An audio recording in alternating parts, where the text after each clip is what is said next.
Hello po mga ka-travels, kumusta na kayo? Ito po ang inyong lingkod, si Travel Leads. Sana po kayo sa ating kalagayan at shout out po muna sa ating mga supporters and followers, ating mga kaibigan dyan sa paligid-ligid na sa tuwing meron tayong vlog at mga live ay lagi po sumusuporta ng ating friend na si Johara Gale, Eva Fernandez, Nathaniel Bonson, si Tristram Toyo, inaanak, no? Yan din kay Francis Erica Valle, Rebecca Mendoza, Armin Patricio, Arjun Cedric Santos, yan, si Alia Angelique, ito, There's TV, Tita Missy, Jake Guevara, ex-crew, si Kuya Ding, Chris Ulo, and Jake Magnus. Yan ang ating mga kasama natin sa larangan at mga supporters talaga ng TVJ. Yes! Ang atin naman tatalakayin ngayon ay dito din sa ating EAT, at TVJ na si Atasha.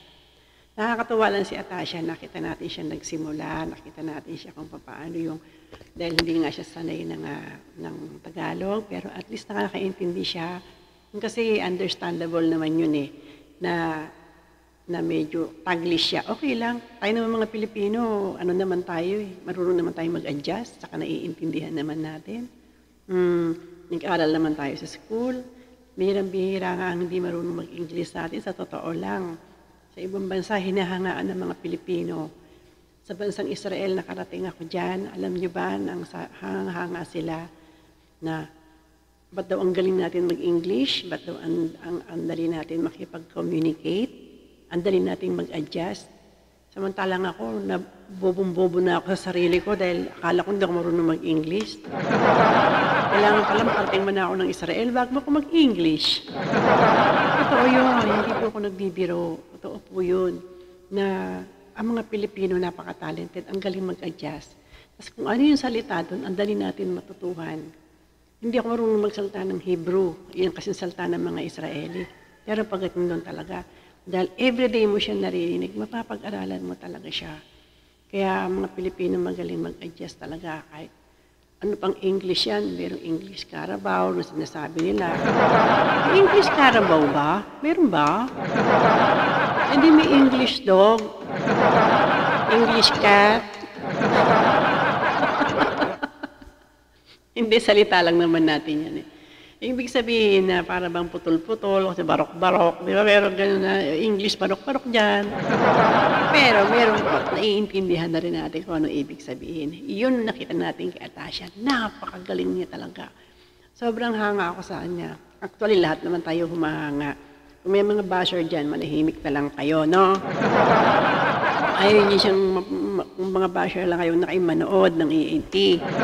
Kasi, papangit lang kayo, tatanda pa kayo. Alam mo kami, kahit mga senior na. Oo, di ba? Dahil mga senior na hindi lata kasi like kaming na-smile at like kaming humahalakak.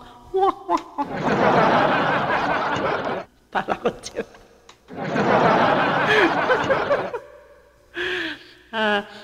Sa akin lang kasi nakakatuwa siya. Alam niyo ba yung pag meron yung sa TV5 na, pag siya na yung sumasagot, tumatama siya. Yung una, di ba, nabibigay siya ng 20, o tuwa na yung bata, Marianong Karo. Pero hindi niya alam na yung palang huli na pinaglaro siya na akala niya, yung 5,000, biro lang. Akala niya play money. After nun, di ba, pinakita nga yung behind the scene na pinapirma siya kasi gano'n talaga, pag may frame yung binibigay, pinapipirma talaga. Kasi naalala ko nung sumali kami ng Laban o Bawi. Naalala niyo pa yun? Naalala niyo pa? Ayun. Yung sa Laban o Bawi kasi, nabunot yung pangalan ko. Ang kailangan kasi mag-asawa. So, ang kailangan, di ba, pagka ganon, kailangan bukas maghulog kayo ng sulat, mag-asawa kayo. Nagkataon naman, nanood ako ng live noon sa Broadway. Yung manood ako ngayon doon sa Broadway, may dala, kasi ako may picture nung picture namin mag-asawa na kinasal kami. Yun ang kailangan. Nabunot siya. Nabunot siya mismo doon sa Kaya nalaman ko agad na nakuha ko sa isa sa contestant. So, kailangan kasama ko yung asawa ko. So, gano'n na nangyari. Ang ginawa ko na lang, pinaluwas ko na lang yung mister ko from Tarlac. Nasa Maynila na kasi ako eh. Sabi ko, luwas ka, dalhin mo yung damit kong violet kasi kailangan terno kayo, mag-asawa nga kayo, di ba? Nakakatuwa nun kasi. Tapos, hindi naman kami nanalo. Dahil di ba yung sa Laban o Bawi na kung naaalala nyo, ibinababangga nyo yung rehas, parang kulungan. May rehas na ibinababa. Tapos pagka kung ang apat yun, di ba? Apat nga ba yun, 5, 3? Basta ano yun, ano yung sagot, A, B, C, D, papasok ka sa loob. Then wala na lipatan, ibababa na yung pinaka-rehas, doon nakakulong na kayo. Ano yun, yung unang sagot namin mag-asawa, tama. Yung chinelas ko nga na ano pa eh, yung pinaka-stepping ko na madulas, hindi ako makatakbo. Hinubad ko, para lang ako makatakbo. E di yung unang sagot, tama kami. Pero marami kaming tamang sagot. Yung pangalawa na okay pa rin. Yung pangatlo na, hindi na napagsaraduhan ako nung rehas. Makaka-relate yan yung mga may edad na yung nakapanood na, ano yan eh, 1990. Pasensya na may Alzheimer na ako eh. Tapos, edi nung pangatlo, hindi na kami nanalo. Pero meron silang consolation prize. Ano ang connect? Ang connect nun, pag ibinigay sa consolation prize, na siyempre may mga ads yan, may mga commercial, may mga sponsor, para alam nila kung saan napupunta yung pera. Ngayon, nung binigyan kami noon, ay magkano lang, parang balik pamasahe lang kami noon. Meron papel na pipirmahan na nakuha namin yung consolation namin. Ganon. Connected doon kay Atasha, nakita naman natin na meron pinirmahan papel na hindi siya makapaniwala na na totoo pala yung pera. Tapos sabi niya, sige, okay lang, di ba?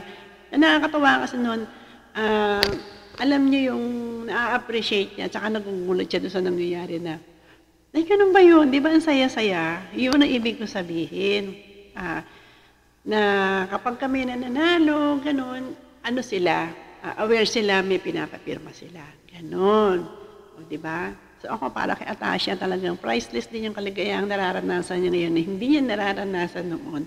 Pero ngayon ay, alam mo yung na parang nasa ibang mundo na naman siya. Di ba? Ganun kagaling ang TVJ at ang EAT. Palakpakan natin ang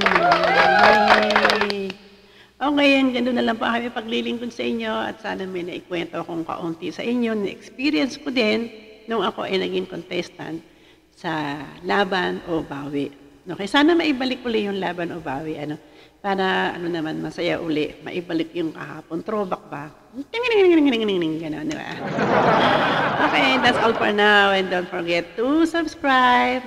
Travel Eats! Bye!